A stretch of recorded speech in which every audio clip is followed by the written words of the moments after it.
Hello student, welcome back to Sciencepedia. और हमने previous के लेक्चर में लाइफ प्रोसेस के बारे में जाना था। क्लास 10th का बहुत ही इंपॉर्टेंट टॉपिक फर्स्ट चैप्टर है बायोलॉजी का, और उसमें हमने समझा था लाइफ प्रोसेस की मीनिंग और उसके कुछ टाइप जैसे nutrition, respiration, transportation and excretion. आज के इस लेक्चर में हम सबसे पहले सेपरेट टॉपिक को समझेंगे, जो कि पहला टॉपिक है न्यूट्रिशन। तो आज के इस वीडियो का जो रोड मैप रहेगा, सबसे पहले हम न्यूट्रिशन के डेफिनेशन के बारे में जानेंगे, उसके टाइप्स के बारे में जानेंगे। दो टाइप्स होते हैं न्यूट्रिशन के, ऑटोट्रॉपिक न्यूट्रिशन,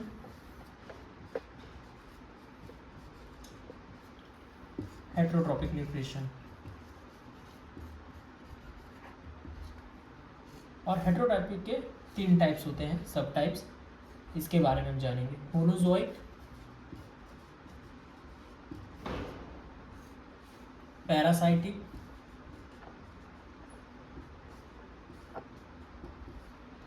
और लास्ट है आपका सेप्रोफाइटिक। ओके, सेप्रोफाइटिक, ठीक है। तो ये आज हमारा रोड मैप रहेगा। तो सबसे पहले हम स्टार्ट करेंगे न्यूट्रिशन की डेफिनेशन से।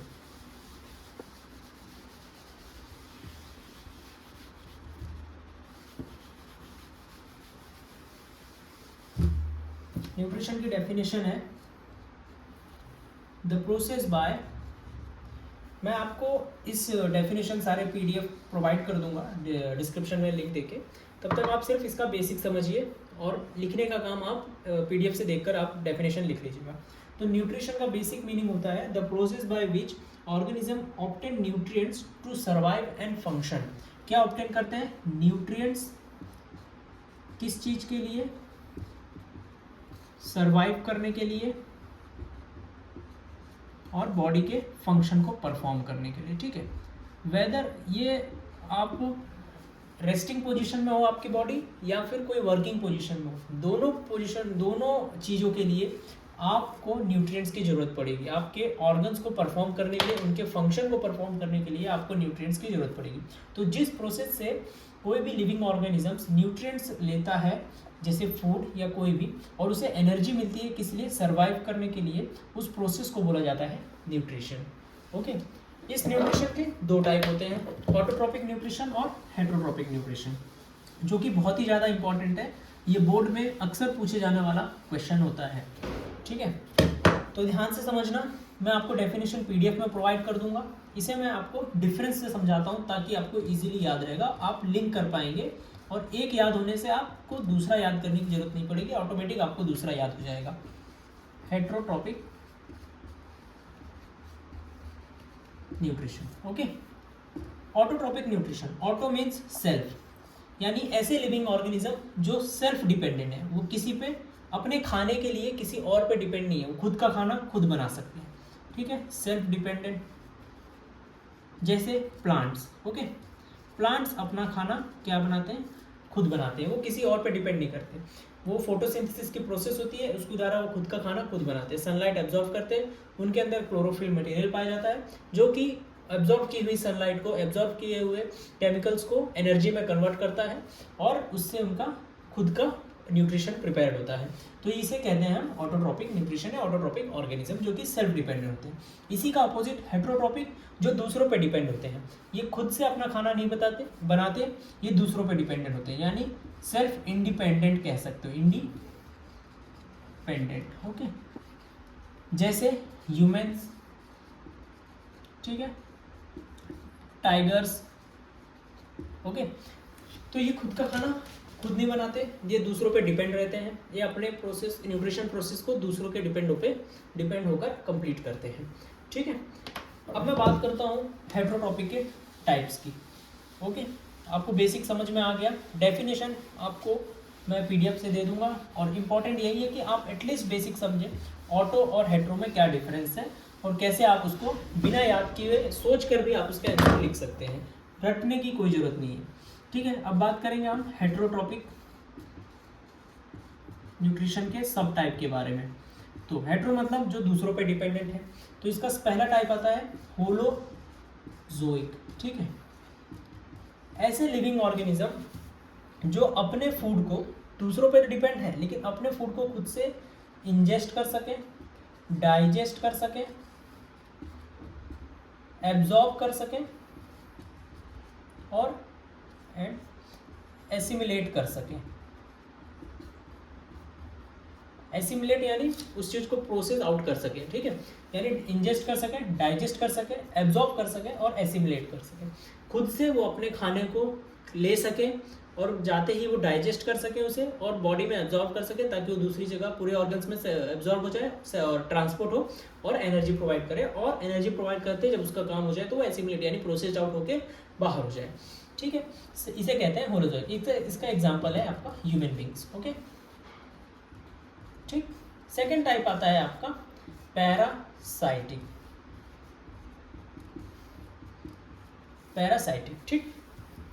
पैरासाइटिक ऐसे ऑर्गेनिजम्स होते हैं जो अपने होस्ट ऑर्गेनिज्म के ऊपर डिपेंड करते हैं। किसके ऊपर डिपेंडेंट रहते हैं? होस्ट ऑर्गेनिज्म के ऊपर डिपेंडेंट रहते हैं, ठीक है। होस्ट ऑर्गेनिज्म के ऊपर डिपेंडेंट रहते हैं। होस्ट जैसे कोई एक लीडर, ठीक है, हमने खाना खाया, ठीक, हमारे बॉडी में कुछ ऐसे बैक्टीरिया, गट बैक्टीरिया जिसे कहते हैं, हेल्दी गुड बैक्टीरिया रहते हैं, या फिर टेपवॉर्म जो इंटेस्टाइन में प्रेजेंट रहते हैं, तो वो हमारे ऊपर डिपेंड है, ठीक है। खुद पे डिपेंड नहीं है, उन्होंने खुद का खाना खुद से नहीं बनाया, वो दूसरों पे डिपेंड है। यानी किस पे डिपेंड रहते हैं? ये होस्ट पे डिपेंड रहते हैं, लीडर पे डिपेंड रहते हैं। तो हमने खाना खाया, हमारे खाने से उन्होंने न्यूट्रिएंट्स लिया और फिर उनको एनर्जी मिल गई, ठीक है। इसमें एग्जांपल आते हैं टेपवॉर्म। आपके मॉस्किटो भी होते हैं, आप मॉस्किटो आपको बाइट करते हैं तो आप उनके होस्ट हो गए, आपको बाइट किया उन्होंने और उन्होंने ब्लड सक किया, उनको जो न्यूट्रिएंट्स चाहिए था वो उन्हें मिल गया। तो ये ऐसे टाइप के ऑर्गेनिज्म को बोला जाता है पैरासाइटिक, और जिस प्रोसेस से ये बनाते हैं उसे कहा जाता है पैरासाइटिक न्यूट्रिशन, ओके। हेटेरोट्रॉपिक का थर्ड टाइप होता है सेप्रोफाइटिक, ओके।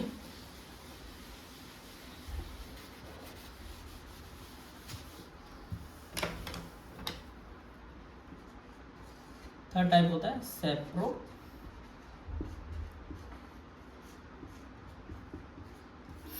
ठीक है। सेप्रोफाइटिक ऐसे ऑर्गेनिज्म जो डेड बॉडी या कोई डिकेइंग मैटर रहता है, डेड बॉडी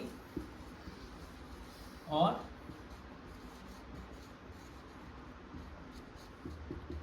डिकेइंग चीज़ों से उनको फूड मिलता है, उनको एनर्जी मिलती है, न्यूट्रिएंट्स मिलते हैं, ऐसे टाइप के ऑर्गेनिजम्स को बोला जाता है सेप्रोफाइटिक न्यूट्रिशन या सेप्रोफाइटिक ऑर्गेनिज्म, ठीक है।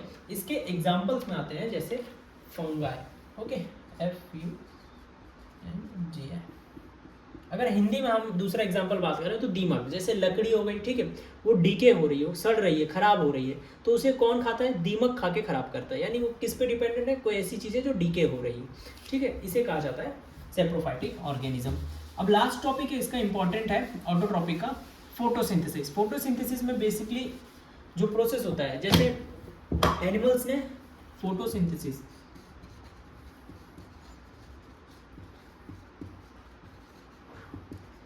ठीक है, प्लांट्स जो होते हैं वो क्या करते हैं?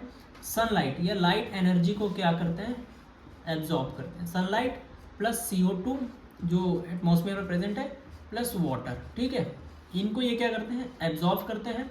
प्लांट के अंदर क्लोरोफिल नामक एक सब्सटेंस प्रेजेंट रहता है जो कि इनके कलर के लिए रिस्पॉन्सिबल रहता है। साथ ही साथ ये जो एब्जॉर्ब की हुई चीज़ें है इनको एनर्जी में कन्वर्ट करने के लिए भी रिस्पॉन्सिबल रहता है। ये एनर्जी प्लांट में कार्बोहाइड्रेट के फॉर्म में एब्जॉर्ब होती है, ठीक है, कार्बोहाइड्रेट के फॉर्म में एब्जॉर्ब होती है। ये जब एब्जॉर्ब हो जाती है ये इन्हें एनर्जी देती है।